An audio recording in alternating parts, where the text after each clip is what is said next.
Hey, welcome to the Explainer. Today, we're going to dive into a pretty amazing toolkit that's all about helping you get back in the driver's seat when your emotions feel like they're just taking over. And our guide for this is the Dialectical Behavior Therapy Skills Workbook. So, let's just start with a feeling that, honestly, I think we've all had at some point.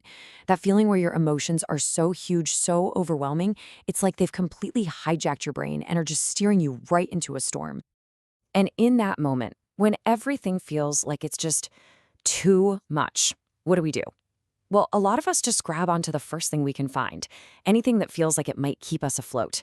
But here's the problem, and the workbook makes this really clear. Those temporary fixes, they're often full of holes, and they can end up causing way more trouble down the road. Yeah, and this pattern is, well, it's super common, right? When those big feelings hit, maybe we start avoiding what's actually causing the problem, or we do something risky. Maybe we use food in a way that's not healthy, or we just pull away from everyone and everything we enjoy. Or sometimes we just give up and let the hopelessness wash over us. But here's the thing, right? None of these reactions actually fix the problem. They just trap us in this painful cycle that gets harder and harder to break. So what if there was a way to get through that emotional storm with, I don't know, a better map and a much sturdier boat? Well, guess what? That sturdier boat, it actually exists. It's a structured, skills-based approach called dialectical behavior therapy, or as most people call it, DBT. Now, what's really important to get here is that DBT is not about making your feelings just go away. It's about building a really solid set of skills so you can manage them. You can think of it like learning how to turn down the volume on those overwhelming emotions so you can think clearly and start making choices that actually move you toward the life you want. Okay, so the entire DBT toolkit is basically built on four main pillars. You've got mindfulness, distress tolerance, emotion regulation, and interpersonal effectiveness. Now, for today, we're going to zoom way in on just one of these to get you started: distress tolerance. This is all about what to do when you're right in the middle of a crisis. All right, distress tolerance. So what is it? Think of these skills as your emotional first aid kit for when things get really, really tough. And this idea right here, it is a total game changer. The goal is not to make the pain magically vanish. It's about having a solid plan to get through that moment, to survive that crisis, without doing the old things that you know are just going to make it worse in the long run. And this is a really, really important distinction the workbook makes.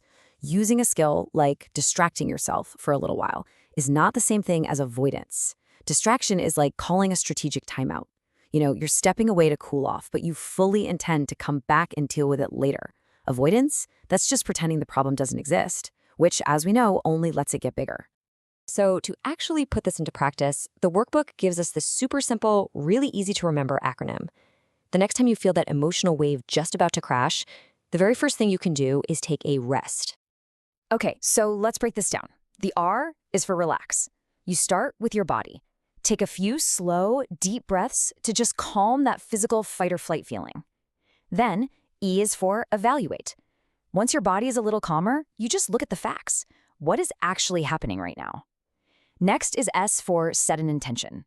You just pick one positive skill to use, just one. And finally, T is take action. You do the thing. It's this simple but powerful way to interrupt that emotional spiral and choose a better response. Okay, so remember that S in rest, set, and intention? Well, one of the most powerful things you can choose to do in that moment is something called self-soothing. And this is all about bringing yourself back to the present moment by tapping into your five senses. Yeah, you can think of it like this. When your emotions are just red hot, you can't deal with the problem straight on. It's impossible. Self-soothing is like pouring some cool water on the whole situation. It just helps your nervous system calm down so you can actually think a little more clearly. And the best part is how incredibly simple and personal this stuff is. For you, it might be the smell of a favorite candle, or looking at a photo of someone you love. Maybe it's putting on a specific song that always calms you down, or slowly, mindfully tasting a piece of fruit, or even just the feeling of a warm bath or petting your dog. These are tiny little actions that can have a massive positive impact. All right, so we've got these two amazing tools in our back pocket now: the rest strategy for that crisis moment and self-soothing to kind of cool things down. But there is one last and maybe the most important piece of the puzzle. And the authors of the workbook say something here that is just It's absolutely crucial. They say that nothing will change by just reading about it. The words on the page won't have any impact unless you actually put the new techniques into action. And honestly, that really gets to the core of what DBT is all about. This isn't just about reading and nodding along. It's about building new habits, like literally carving new pathways in your brain.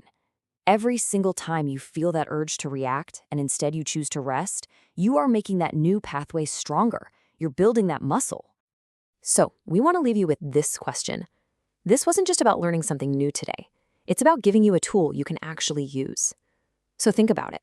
That simple 4-step rest process. The next time you feel that storm coming on, how are you going to use it? Because that moment, that choice, that's where the real change begins.